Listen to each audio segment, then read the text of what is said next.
میں بڑے شوق و جستجو کے ساتھ یہ قلمی نسخہ پڑھ رہا تھا۔ اس میں جسم لطیف کا یا حمزات کی صفات کے بارے میں بھی تحریر تھا، مثلاً یہ کہ پلک جھپکتے ہی حمزات دنیا کے ایک سرے سے دوسرے سرے تک جا کر واپس آ سکتا ہے، پہاڑوں کی بلندیوں اور سمندروں کی گہرائیوں کی خبر لا سکتا ہے، بڑی سے بڑی وزنی شے جسے سینکڑوں آدمی مل کر نہیں اٹھا سکتے، اکیلا کہیں سے بھی اٹھا کر لا سکتا ہے۔ وہ مشکل سے مشکل مسائل حل کر سکتا ہے جنہیں حل کرنا عقل انسان کی دسترس سے باہر ہے۔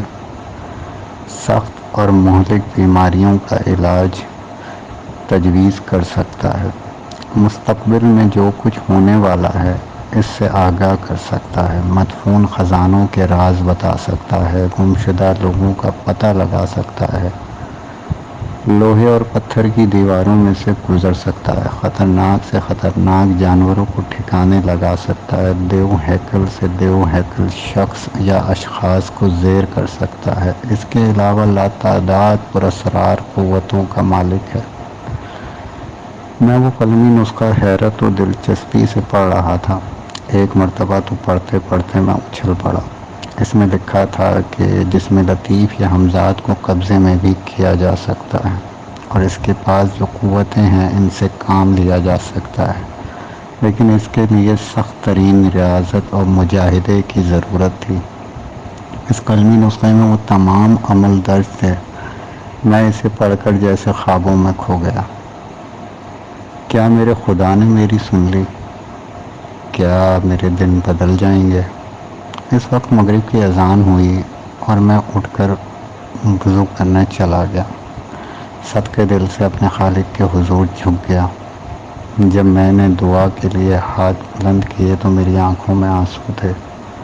میں نے خدا کا شکر ادا کیا۔ نماز پڑھنے کے بعد میں رات گئے تک اس قلمی نسخے کا مطالعہ کرتا رہا، اور اس کے دوسرے ہی دن میں نے اپنے لیے ایک عمل کا انتخاب کیا، مگر عمل کا یہ وقت وہ تھا جب میں بچوں کو پڑھایا کرتا تھا۔ بچے آئے تو میں نے ان سے کہہ دیا آج سے میں تمہیں نہ پڑھا سکوں گا، اس لیے میں اس وقت ایک ضروری کام کرنا چاہتا ہوں۔ بچے چلے گئے اور اس کے ساتھ ہی میرے 2 وقت کی روٹی بھی لے گئے۔ میرے پاس بہت ہی کم پیسے جمع تھے جن سے میں نے یہ انتظام کیا کہ جتنے عرصے میں عمل میں مصروف رہوں میرے کھانے پینے کا انتظام ہو جائے۔ کسی کے سامنے ہاتھ پھیلاتے ہوئے مجھے شرم آتی تھی، حالانکہ اگر میں چاہتا تو اپنے کسی دوست یا شناسہ سے کچھ رقم ادھار لے سکتا تھا، مگر ادھار لے کر ادائیگی کہاں سے کرتا؟ پھر اپنے اندر اتنی ہمت کہاں سے لاتا کہ دستے سوال پھیلا سکتا؟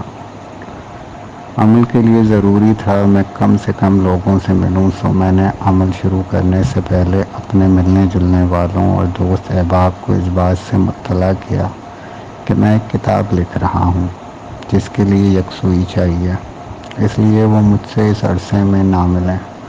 انہوں نے میری بات کا خوب جی بھر کے مذاق اڑایا۔ مجھے ان کی وہ ساری باتیں بہت کڑوی محسوس ہوئیں، مگر خون کے گھونٹ پی کر رہ گیا۔ میں نے یہ بات ہرگز نہیں بتانا چاہتا تھا کہ میں کوئی عمل کرنے والا ہوں۔ یہ ہدایت بھی اس قلمی نسخے میں درج تھی کہ سوائے اپنے مرشد کے یا اس شخص کے جو تمہارے لیے عمل تجویز کرے اور کسی کو اس راز سے آگاہ نہ کر کہ تم حمزات کے لیے عمل کر رہے ہو۔ میں نے یہ تمام تیاریاں کر کے ایک مرتبہ پھر قلمی نسخہ نکالا اور ان ہدایات کو غور سے پڑھنے لگا جو عمل کے دوران ضروری تھی۔ مثلاً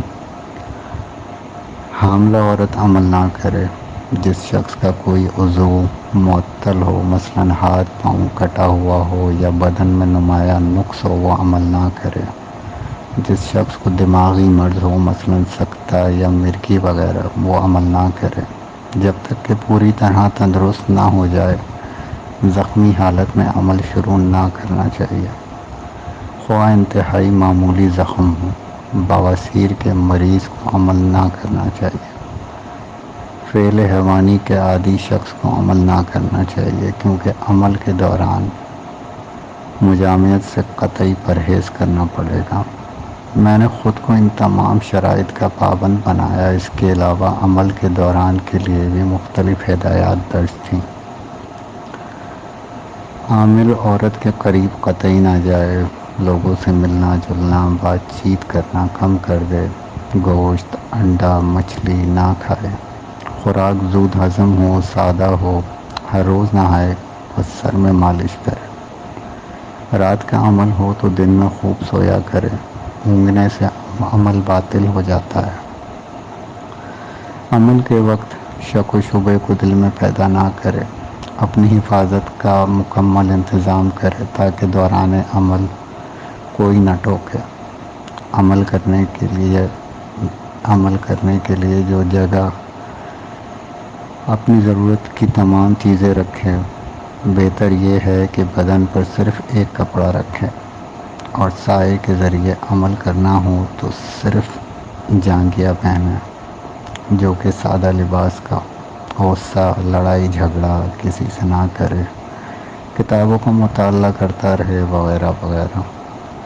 ان سب باتوں کے علاوہ جگہ اور وقت کی پابندی انتہائی ضروری ہے۔ میں نے اپنے لیے عمل آفتابی کا انتخاب کیا۔ اس عمل کے لیے ضروری تھا کہ سورج طلوع ہونے کے بعد شروع کیا جائے۔ میں نے سب سے پہلے جگہ کا انتخاب کیا۔ یہ جگہ کھلے میں تھی، شکستہ حصہ اور میری رہائشی حصے کے درمیان۔ میں نے حویلی کا پھاٹک اندر سے بند کیا اور منتخب جگہ پہنچ گیا۔ یہ 9-10 بجے کا وقت تھا۔ عمل میں مجھے صرف 2 گھنٹے لگے۔ میں نے فیصلہ کیا تھا کہ صبح 10 بجے سے 12 بجے تک عمل کیا کروں گا۔ میں نے اپنے تمام کپڑے اتار دیے۔ سطر پوشی کے لیے میرے جسم پہ صرف ایک لنگوٹ تھا۔ میں سورج کی طرف پشت کر کے کھڑا ہو گیا۔ میرا سایہ میرے سامنے زمین پر صاف نظر آ رہا تھا، اور نزدیک و دور کوئی اور سایہ نہیں تھا، جیسا کہ ہدایت میں درج تھا، تاکہ میرے عمل کو کوئی دوسرا سایہ خراب نہ کرے۔ میں نے حسب ہدایت اپنے سائے کی گردن کے مقام پر خوب توجہ اور شوق سے دیکھنا شروع کیا۔ چند منٹ بغیر پلک جھپکائے سائے کو دیکھنے سے میری نظر کچھ تھکنے لگی۔ میں نے سائے سے نظر ہٹا کر اوپر آسمان کی طرف دیکھا اور عمل کے وہ الفاظ بار بار دہرا رہا تھا، اور اس قلمی نسخے میں تحریر تھا۔ میں نے دیکھا آسمان پر وہی سایہ دھندلا دھندلا نظر آ رہا ہے جو کچھ دیر پہلے زمین پر دیکھ رہا تھا، خود میرا اپنا سایہ۔ میں نے پلک جھپکائی تو آسمان سے سایہ غائب ہو گیا۔ پھر میں نے دوبارہ اپنی ساری توجہ زمینی سائے کو دیکھنے میں صرف کر دی۔ میں سب کچھ انہی ہدایت کے مطابق کر رہا تھا جو میں نے قلمی نسخے میں پڑھ رکھی تھی۔ یہ عمل مجھے پورے 40 دن تک کرنا تھا۔ مجھے عمل کرتے ہوئے تقریباً 21 دن گزر چکے تھے، لیکن اب تک کوئی خلاف معمول بات ظہور پذیر نہیں ہوئی تھی۔ آج جمعرات کا دن تھا اور میں حسب معمول عمل کرنے میں میدان میں پہنچ گیا۔ اس دن عمل شروع کرنے کے کچھ دیر بعد مجھے ایسا محسوس ہوا زمین میرے پیروں کے نیچے سے ہل رہی ہے۔ میں نے کچھ دیر تو اپنی حالت پر قابو کر رکھا، مگر جب مجھے اچانک ایک زور کی گڑگڑاہٹ سنائی دی اور ایسا لگا کہ حویلی کا پختہ حصہ میرے اوپر گرنے والا ہے تو گھبرا گیا۔ میں نے عمل چھوڑ کر ایک دم گرتی ہوئی حویلی کی طرف دیکھا تو حیران رہ گیا۔ حویلی جوں کی توں تھی، اب نہ گڑگڑاہٹ تھی نہ زمین ہلتی محسوس ہوئی تھی۔ میرے پورے 21 دن کی محنت ضائع ہو چکی تھی۔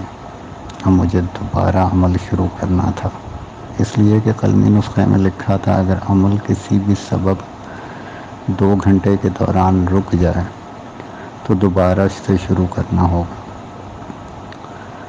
اور شروع سے عمل پڑھا جائے گا، ورنہ کوئی نتیجہ نہ نکلے گا۔ میں سمجھ گیا جس وقت قوت کو اپنے قابو میں کرنا چاہتا تھا وہ میری راہ میں روڑے اٹکا رہی ہے تاکہ میں اپنا عمل نہ کر سکوں۔ اور اسے اپنا غلام نہ بنا سکوں، مگر میں نے بھی پختہ ارادہ کر لیا کہ اس قوت کو ضرور حاصل کروں گا۔ اب مسئلہ یہ تھا کہ میں اپنے کھانے پینے کا کہاں سے انتظام کروں۔ میں نے بمشکل 40 دن کا انتظام کیا تھا، بقیہ 19 دن کے لیے تو تھا، مگر 21 دن مزید جو ہیں ان کا کیا ہوگا؟ یہ سوچ کر میں پریشان ہو گیا۔ اب تک میں نے جس بات سے گریز کیا تھا آخر کار اس میں آمادہ ہو گیا۔ میں نے اپنے دوست سے کچھ پیسے قرض لے لیے، اس وعدے پر کہ 40 دن کے بعد واپس کر دوں گا۔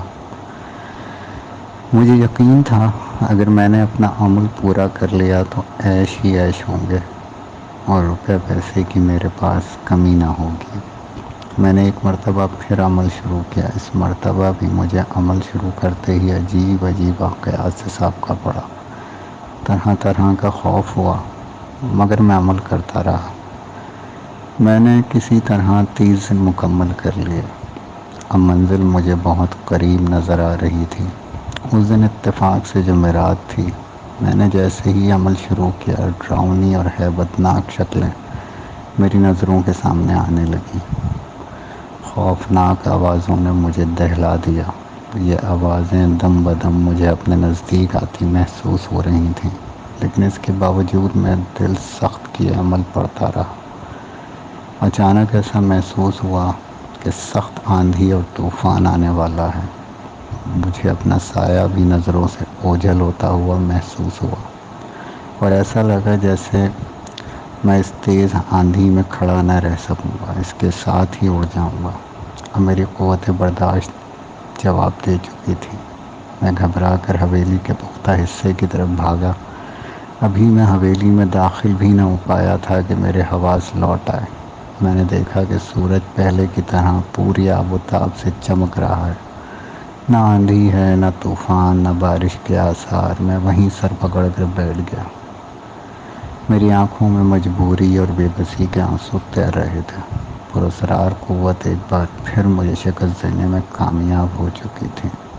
میں وہاں سے اٹھا تو میری آنکھوں کے آگے اندھیرا آ گیا۔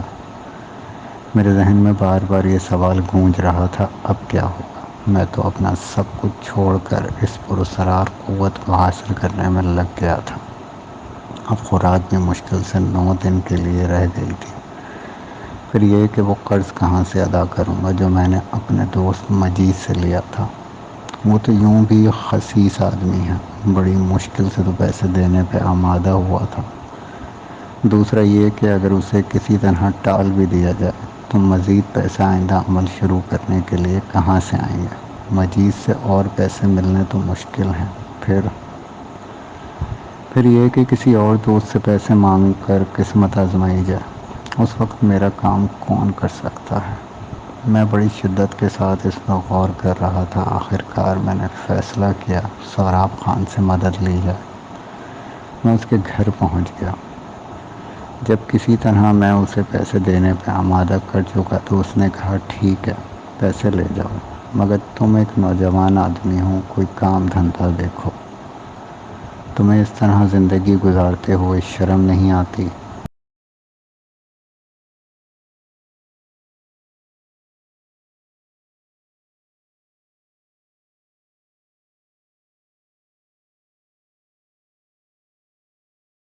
میں اس کی کڑوی کسیلی باتیں سنتا رہا اور ابھی یہ سوچ ہی رہا تھا کہ اسے کیا جواب دوں کہ مجید وہاں پہنچ گیا۔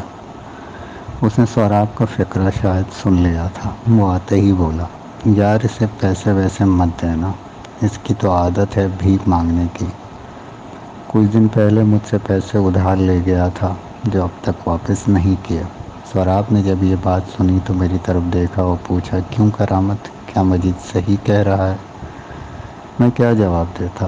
مجید پھر بول اٹھا، یہ کیا جواب دے گا، اس نے تو بے حیائی لاد رکھی ہے، کہتا ہے کتاب لکھ رہا ہے، ادیب بنے گا۔ مجھے جیسے سانپ سونگھ گیا۔ وہ کہے جا رہا تھا اچھا خاصا بچے پڑھاتا تھا، گزر بسر ہو رہی تھی، مگر بیٹھے بٹھائے ادیب بننے کا شوق فرمانے لگے موصوف۔ پھر جب بغیر محنت پیسے ملیں تو محنت کون کرے گا؟ اس وقت میرے دل میں خیال آیا کہ عمل پر لعنت بھیج کے دوبارہ بچوں کو پڑھانا شروع کر دوں، لیکن فوراً ہی خیال آیا کہ اس خبیث کے پیسے کہاں سے واپس کروں گا، اور کیا میں پوری زندگی انہی دکھوں میں گزار دوں گا؟ میرے نصیب میں خوشحالی نہیں، میرا عمل پورا ہو گیا تو پھر ساری زندگی سکھ ہی سکھ ہے۔ میں نے اس وقت دل کے فیصلے پر عقل کے فیصلے کو ترجیح دی کہ فی الحال مجھے ان لوگوں کی یہ باتیں برداشت کر لینا چاہیے، مصلحت اسی میں ہے۔ یہی سوچ کر میں نے پہلی مرتبہ لب کشائی کی۔ مجید نے جو کچھ کہا ہے درست ہے، میرے اوپر اس کی رقم واجب ہے، مجھے اس سے انکار نہیں، لیکن میں جو کتاب لکھ رہا ہوں اس میں ابھی تقریباً 40 دن اور لگیں گے۔ اس کے بعد میں یہ کتاب فروخت کر دوں گا، نہ صرف مجید کے پیسے ادا کروں گا بلکہ تم سے جو پیسے لے رہا ہوں وہ بھی اسی وقت ادا کر دوں گا، یہ میرا وعدہ ہے۔ میں جانتا ہوں تم لوگ میرے سچے دوست ہو، مجھے تم لوگوں پر ناز ہے۔ اس وقت اگر تم لوگ میری مدد کرو گے تو زندگی بھر تمہارا احسان نہیں بھولوں گا، میری مدد کرو گے تو زندگی بھر تمہارا شکر گزار رہوں گا، میرا مستقبل بن جائے گا۔ میں کافی دیر تک منت سماجت کرتا رہا، یہاں تک کہ میں نے انہیں رام کر لیا۔